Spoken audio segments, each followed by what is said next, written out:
Capítulo 24. Rebeca se estaba quedando dormida. El zumbido del ascensor era tan tranquilizador como el latido del corazón de David. A pesar de lo cansada que estaba, logró levantar una mano increíblemente pesada hasta el libro negro que llevaba metido en la cintura de los pantalones. Reston ni siquiera se había dado cuenta, y al parecer no se había imaginado que era capaz de fingir una caída como la mejor de las actrices. Pensó en decírselo a los demás, en romper el silencio que se cernía sobre el ascensor y contárselo, pero luego decidió que era mejor esperar, se merecían una sorpresa agradable. Rebeca cerró los ojos y descansó. Todavía les quedaba mucho camino, pero la situación estaba cambiando. Umbrella pagaría por sus crímenes. Ellos se encargarían de que así fuera. Epílogo. Los 5 agotados soldados agotados salieron, David y John sosteniendo a la joven Rebeca, y Leon y Claire sonriéndose mutuamente como un par de enamorados, y se encontraron bajo el suave amanecer del desierto de Utah. Trent se recostó en la silla con un suspiro mientras jugueteaba con su anillo de ónice engastado. Esperaba que se tomaran un día o dos de descanso antes de ponerse en camino de su siguiente gran enfrentamiento, quizás su última gran batalla. Se merecían algo de descanso después de todo lo que habían sufrido. Lo cierto es que, si alguno de ellos sobrevivía a lo que se les avecinaba, se aseguraría de que fueran ampliamente recompensados. Suponiendo que todavía esté en condiciones de otorgar recompensas. Lo estaría, por supuesto. Cuando Jackson y los demás se dieran cuenta de lo que estaba haciendo, tendría que desaparecer, pero disponía de media docena de identidades completamente imposibles de rastrear dónde escoger, repartidas a lo largo y ancho de todo el mundo, y cada una de ellas era extremadamente acaudalada. Y los de White Umbrella no disponían de los recursos necesarios para seguirle la pista. Era cierto que disponían del dinero y del poder suficientes, pero simplemente no eran lo bastante inteligentes. He logrado llegar hasta donde estoy, ¿no? Trent suspiró de nuevo y se recordó a sí mismo que no debía dormirse en los laureles, al menos, no de momento. Sabía que no era conveniente confiarse demasiado. Personas mucho mejores que él habían muerto a manos de Umbrella. En cualquier caso, o acababa con ellos o ellos acababan con él. Fin de sus problemas, de un modo u otro. Se puso en pie, estiró los brazos por encima de la cabeza y liberó la tensión de los hombros. El satélite pirata le había permitido ver y oír casi todo lo que había ocurrido, y había sido una noche larga y llena de acontecimientos. Unas cuantas horas de sueño era lo único que necesitaba. Lo había preparado todo para no estar disponible hasta mediodía más o menos, pero luego tendría que llamar a Sidney y el viejo bebedor de té estaría casi histérico para entonces, lo mismo que los demás. Los servicios del misterioso señor Trent serían necesarios de un modo desesperado, y tendría que salir en el siguiente vuelo. Por mucho que deseara ver el regreso de Hawkinson y observar cómo intentaba inútilmente eliminar a Fósil, necesitaba mucho más dormir. Trent apagó las pantallas y salió de su centro de operaciones, una sala de estar con unas pocas modificaciones bastante costosas. Entró en la cocina, que era simplemente una cocina. La pequeña casa en la zona alta de Nueva York era su santuario, si no su hogar. Era desde allí desde donde dirigía la mayor parte de su trabajo. No los grandiosos planes que desarrollaba para White Umbrella, sino su verdadero trabajo. Si alguien realizaba alguna comprobación, descubriría que la casa de estilo victoriano de 3 plantas pertenecía a una ancianita llamada Ellen Black. Era un pequeño chiste privado, comprensible solo para él. Trent abrió la nevera y sacó una botella de agua mineral mientras pensaba en el aspecto que había mostrado Reston en sus últimos momentos, cara a cara con su final. Un trabajo estupendo aquello de utilizar a Fósil contra él. Lo que había sido mala suerte era lo de Cole. El hombre podría haber sido todo un valor añadido al pequeño pero creciente grupo de la resistencia. Se llevó el agua arriba y utilizó el baño antes de cruzar un corto pasillo mientras se preguntaba de cuánto tiempo disponía todavía. En las primeras semanas de su entrada en contacto con White Umbrella, se había medio esperado que lo llamaran a la oficina de Jackson y que le pegaran directamente un tiro en cualquier momento. Pero las semanas se habían transformado en meses, y no había detectado ni siquiera un rumor de duda de ninguno de ellos. Una vez en el dormitorio, preparó la ropa que iba a llevar en el vuelo y luego se desvistió. Decidió que haría la maleta mientras se tomaba el café, después de llamar a Sydney. Apagó la luz y se metió en la cama, quedándose sentado un momento mientras bebía sorbos de la botella y repasaba los meticulosos planes de las siguientes semanas. Estaba cansado, pero la meta final de su vida estaba por fin a su alcance. No era fácil conseguir dormirse cuando uno estaba a punto de lograr la culminación de 3 décadas de planes y sueños, de un deseo tan guardado que se había convertido en una parte inseparable de él, pero al final, Terence sonrió, dejó la botella en la mesilla de noche y se deslizó bajo la gruesa colcha. Al final, la maldad de White Umbrella saldría a la luz.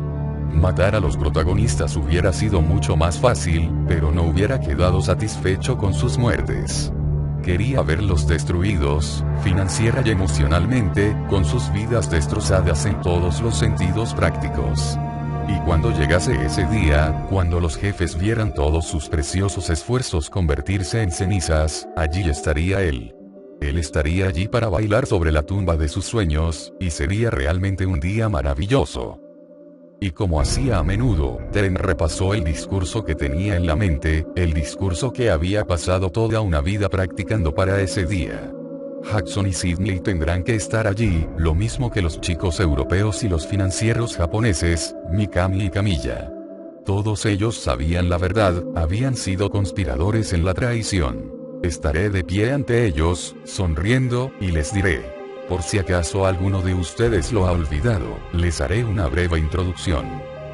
A comienzos de la existencia de Umbrella, antes de que hubiera nada parecido a White Umbrella, vivió un científico que trabajaba en la sección de investigación y desarrollo. Se llamaba James Darius. El Dr. Darius era un microbiólogo con una ética y un compromiso, y junto a su adorable esposa Ellen, de hecho doctora en farmacología, pasó incontables horas desarrollando para sus jefes un compuesto capaz de reparar los tejidos, una sustancia que el propio James había creado.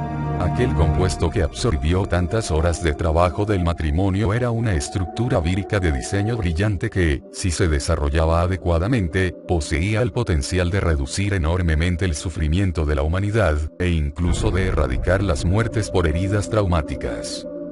Tanto James como Ellen tenían grandes esperanzas puestas en su trabajo, y eran tan responsables, tan leales y tan confiados, que se dirigieron inmediatamente a Umbrella en cuanto se dieron cuenta de las capacidades de lo que habían diseñado. Y Umbrella también se dio cuenta de su potencial, excepto que lo que ellos vieron fue un desastre comercial si un milagro semejante salía al dominio público.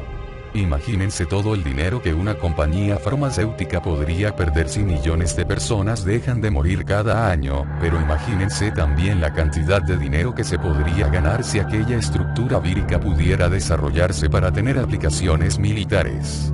Imagínense el poder. Lo cierto es que, con unos incentivos como aquellos, Umbrella no tuvo elección. Tomaron la estructura vírica del Dr. Darius, sus notas y sus investigaciones, y se lo entregaron todo a un joven y brillante científico llamado William Birkin, que apenas tenía 20 años y ya era jefe de su propio laboratorio. Verán, Birkin era uno de ellos. Un hombre que tenía la misma visión, la misma falta de ética, un hombre al que podrían utilizar. Y con su propia marioneta ya funcionando, ellos se dieron cuenta de que tener al buen doctor y a la buena doctora podría causar algunos inconvenientes. Así pues, se produjo un incendio. Un accidente, según se dijo, una terrible tragedia. 2 científicos y 3 leales ayudantes murieron abrazados. Mala suerte, muy triste, caso cerrado. Y así es como comenzó la división de Umbrella conocida como White Umbrella. Investigación sobre armas biológicas. Un juego para los ricachones y sus pelotilleros, para individuos que habían perdido cualquier cosa parecida a una conciencia hacía mucho, mucho tiempo. Aquí sonreiré de nuevo. Para hombres como ustedes. Los de White Umbrella habían pensado en todo, o eso creyeron. Lo que no habían tenido en cuenta, ya fuera por ser demasiado cortos de vista o por ser unos prepotentes ignorantes, era el joven hijo de James y Ellen, su único hijo, que estaba en un colegio de internado cuando sus padres fueron quemados vivos. Quizás simplemente lo olvidaron. Pero Victor Darius no olvidó. De hecho, Víctor Darius creció pensando en lo que Umbrella había hecho. Yo me atrevería a decir que creció obsesionado con ello. Llegó un día en que Víctor ya no podía pensar en otra cosa, y fue entonces cuando decidió hacer algo al respecto. Víctor Darius sabía que para vengar a su padre y a su madre tendría que ser extremadamente inteligente y muy cauteloso. Así que pasó años tan solo haciendo planes.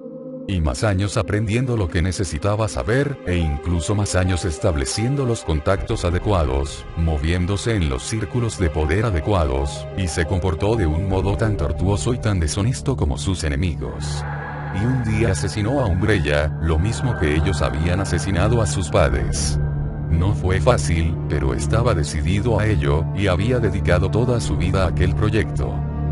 Sonreiré de oreja a oreja, y añadiré: ah, por cierto, he dicho que Víctor Darius se cambió de nombre. Era algo un poco arriesgado, pero decidió utilizar el segundo nombre de su padre, o al menos, parte de él. Después de todo, James Trenton Darius ya no lo utilizaba. El discurso siempre cambiaba un poco, pero en lo esencial seguía siendo igual. Trent sabía que jamás tendría la oportunidad de soltárselo a todos aquellos hombres a la vez, pero había sido aquella idea la que lo había empujado a seguir a lo largo de tantos años. En las noches que no había podido dormir por la rabia que sentía, recitar aquel discurso había sido una especie de amarga canción de cuna. Se imaginaba el aspecto que tendrían sus rostros viejos y cansados, el horror reflejado en sus ojos, su temblorosa indignación ante su traición. De algún modo, aquella imagen siempre había logrado amainar la furia que sentía y le había proporcionado algo de paz. Pronto. Después de Europa, amigos míos, aquel pensamiento lo siguió hacia la oscuridad, hacia el dulce descanso sin sueños de los justos.